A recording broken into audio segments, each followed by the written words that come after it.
22 जनवरी को अयोध्या में बने भव्य राम मंदिर में भगवान श्री राम की प्राण प्रतिष्ठा होने वाली है, जिसे लेकर पूरे देश में कहीं न कहीं विवाद की स्थिति भी बन रही है।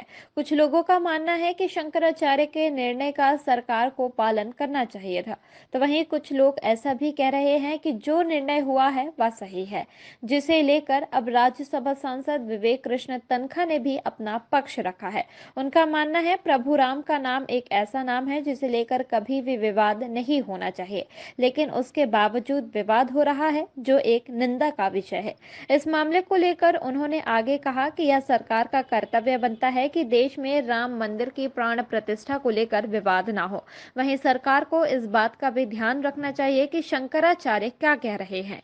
यदि सरकार इन दोनों ही विषयों पर गौर करती तो शायद देश में विवाद की स्थिति ना बनती। कि राम मंदिर का जो सिविल सूट था, जो इनिशियल सूट्स में से एक सूट स्वामी स्वरूपानंद जी शंकराचार्य जी के द्वारा फाइल किया गया था। कई सूट्स थे, उसमें से एक इनका था। स्वामी जी का मैं भक्त खाली नहीं था, मैं उनका विश्वासपात्र व्यक्ति भी था, प्यार करते थे, उनसे बहुत कुछ मैंने सीखा पाया। तो स्वामी जी मुझसे ये डिस्कस किया करते थे। और जब ये मैटर सुप्रीम कोर्ट में आया, और पीएन मिश्रा साहब उनके वकील थे, जिन्होंने इलाहाबाद हाई कोर्ट में 18 दिन स्वामी जी की तरफ से बहस की, तो एक्चुअली वो हमको ब्रीफ करने आए थे। कई दिनों तक मैंने इस केस का अध्ययन भी किया था, और मैं सुप्रीम कोर्ट में जब पेशियां होती थी तो स्वामी जी की तरफ से खड़ा भी होता था।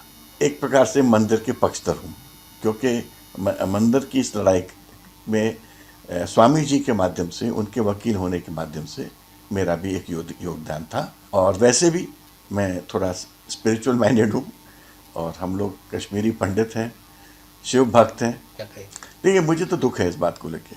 राम एक ऐसा नाम है जिसके पीछे विवाद होने ही नहीं चाहिए, और सरकार की भी जिम्मेदारी थी कि विवाद ना। और अगर चारों आदरणीय पूजनीय शंकराचार्य जी लोग कुछ कह रहे हैं, तो उनको उनकी बात सुनना भी एक अच्छा एग्जाम्पल होता। 22 तारीख को उसका प्राण प्रतिष्ठा होगी, और मंदिर शायद अभी कंप्लीट भी नहीं हुआ है, जिसको लेके अपने चारों पूजनीय शंकराचार्य जी का ऑब्जेक्शन है।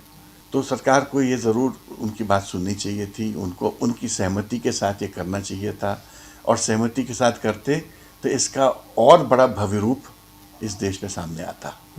जबलपुर से टीम लोक मंगल।